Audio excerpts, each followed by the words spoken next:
नागपुरात command control सेंटरचं उद्घाटन झालंय। 5,500 कॅमेऱ्यांची गुन्हेगारांवर नजर असणार आहे। नागपूर पोलिसांचं अत्याधुनिक कमांड सेंटर आहे। गुन्हेगारांचं माग काढणं सोपे होईल, त्यामुळे देवेंद्र फडणवीस यांनी असं वक्तव्य केलं।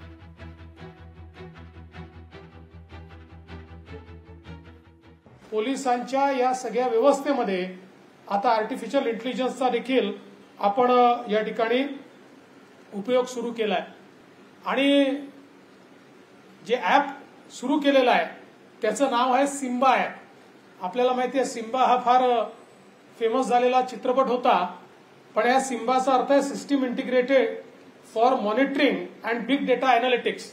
अशा प्रकारचा सिम्बा ॲप आहे की ज्याच्यामध्ये आपल्याला सगळ्या प्रकारचं फेशियल रिकग्निशन देखील करता येणार आहे आणि या ठिकाणी एखादा व्यक्ती हरवलेला असेल, पळालेला असेल, क्रिमिनल असेल, कुठल्याही प्रकारच्या व्यक्तीला शोधायचं असेल, कुठल्या तरी कॅमेऱ्यात तो येईलच।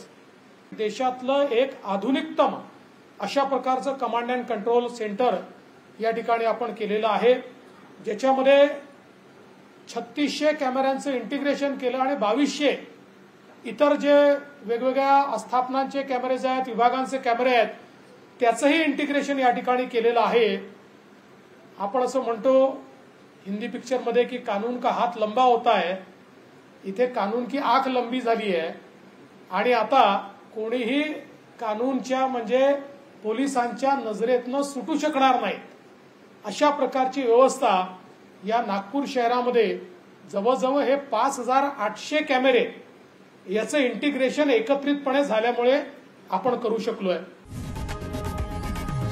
लोकशाही मराठी ऐका, पहा, जागरूक रहा।